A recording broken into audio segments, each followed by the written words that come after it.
প্রিয় দর্শক, দেখছেন গরিবের কক্সবাজার।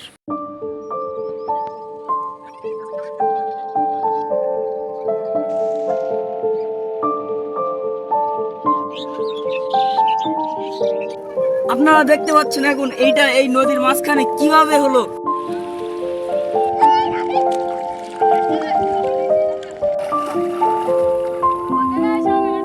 আছি ইন্ডিয়া বাংলাদেশ সীমান্তে।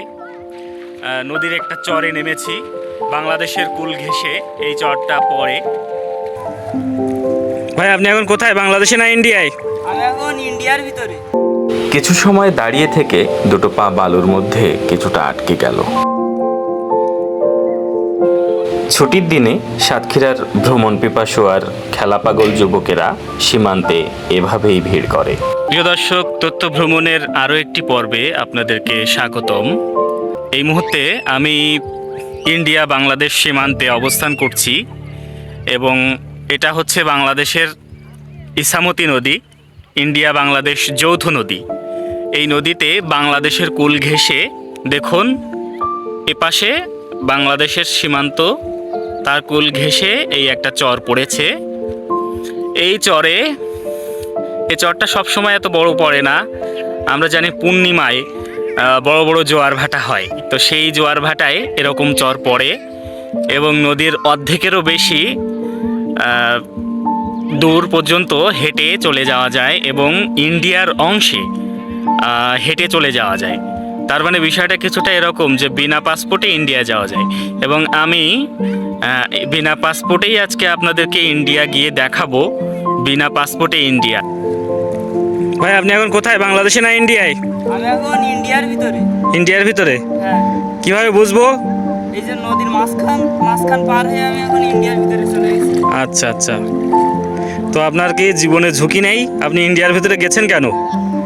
এই তো ওই চর পড়ছে, বালি দিয়ে হেঁটে হেঁটে চলে যাচ্ছি। এখনো অনেক দূর যাবে এই চরটা, আমি এখনো যাবো ওইদিকে। এখনো চর পড়বে? হ্যাঁ, এখনো পড়বে। মানে নদীর পানি এখনো কমতেছে? হ্যাঁ, এখনো কমতেছে। আচ্ছা আচ্ছা, বুঝতে পেরেছি। এটা নদীটার নাম কি? ইসামতি নদী। ইসামতি নদী। ইসামতি নদী ওপাশে তাহলে ইন্ডিয়া? হ্যাঁ, ওপাশে ইন্ডিয়া, এ সাইডে বাংলাদেশ।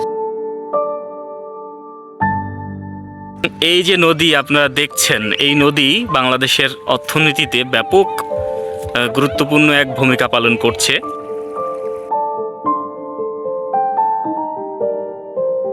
আমি অনেকটা ভেতরে চলে এসেছি ক্যামেরা অফ করে। এটা একটা কথা বলে রাখা ভালো, বাংলাদেশের বিভিন্ন উৎসব পার্বণে এখানে মানুষের ভিড় দেখা যায় এবং পেছনে কিছু দেখতে পাচ্ছেন এবং এই সাইডে কিছু মানুষ দূরে দেখা যাচ্ছে এবং ওই যে দূরে কিছু ফ্যামিলি সহ মানুষ এসেছে যারা এই জায়গাটাতে ভ্রমণ করতে খুব পছন্দ করে। আমি এই জায়গাটাকে বলি যে গরিবের কক্সবাজার। এখানে আমরা যারা কক্সবাজারে এখানকার মানুষ যায় না, তারা এখানে আসলে অন্তত একটা ফিল পায়, একটা বীজ পায় অনেক বালুরাশির সমন্বয়ে একটি মসৃণ প্রান্তর, যেখানে বিভিন্ন সময়ে জোরে ঢেউ চলে আসে। বলা যায় যে বাগদা চিংড়ি, গলদা চিংড়ি, হরিণা চিংড়ি, চাকা চিংড়ি, কত ধরনের চিংড়ি আছে আমরা জানি। এবং শুধু কি চিংড়ি, আরও অনেক মাছ, পাতারি মাছ, ভেটকি মাছ যেটাকে বলে, তারপরে লোনা পানির ট্যাংরা মাছ। এই এলাকার মানুষের বলা যায় যে প্রাণ এই নদীটা।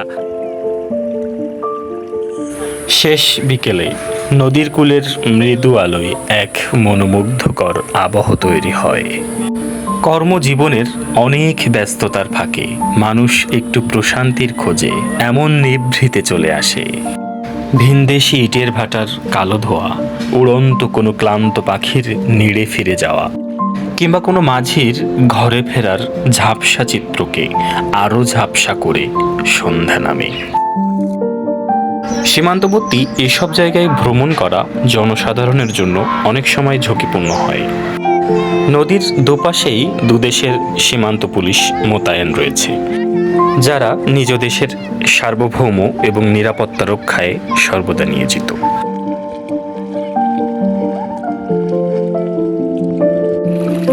বালুরাশির বুক চিরে বয়ে চলে এমন স্রোতধারা, যেখানে হাঁটতে সবাই উপভোগ করে।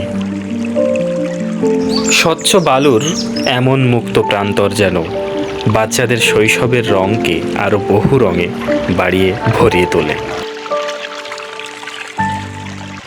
নদীমাতৃক বাংলাদেশের সীমান্তবর্তী সাতক্ষীরা জেলায় রয়েছে এমন অনেক পর্যটনের অপার সম্ভাবনা।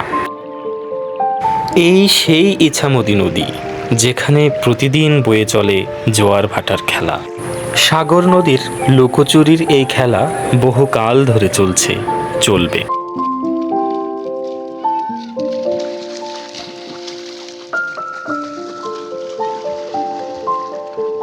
জীবনের সেই ফেলে আসা শৈশব এইসব বাচ্চাদের মাঝে বেঁচে থাকে সব সময়, কিন্তু চাইলেই যে আমি আর তাকে ফেরত পাবো না।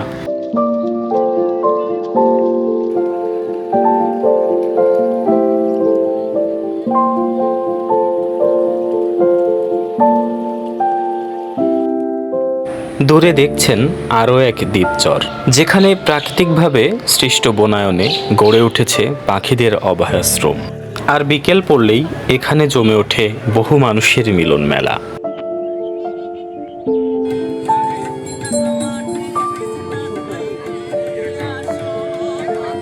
বিনোদনপ্রেমী মানুষেরা হাজারো কর্মব্যস্ততাকে উপেক্ষা করে একটু সুযোগ হলেই জীবনটাকে উপভোগ করার উপায় খুঁজে নেয়।